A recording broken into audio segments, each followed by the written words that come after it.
लोकांनी गावोगावी बाहेरून येऊन जिथं जिथं संकट आले तिथं त्यांनी पण दिलं. या तुमच्या आता आरक्षणावर प्रश्न विचारण्याआधी त्याच्या इम्पॅक्टवर खरं तर बोललं पाहिजे. म्हणजे आरक्षणावर आपण नेहमी टीका प्रत्युत्तर हे रोज विचारतो, पण त्याच्या इम्पॅक्टवर बोललं पाहिजे.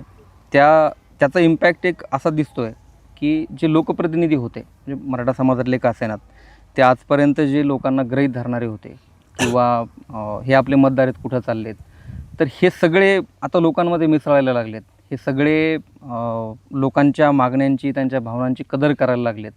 हा 2-3 वर्षातल्या लढ्यातला सगळ्यात मोठा विजय म्हणता येईल. मला नाही तसं वाटत. मला असं वाटतं की त्यांनी समोरचं दार बघितलं आधी,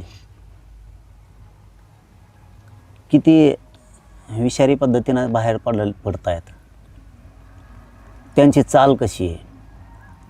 म्हणून एखाद्या वेळेस त्यांच्यात राज्यातल्या मराठ्यांच्या नेत्यात परिवर्तन झालं असावं. आपण आपल्या जातीसाठी किंवा आपल्या लोकांसाठी आपण बोलत नाही आहेत. समोरचं दार मात्र रोजच विष ओकायला लागलंय.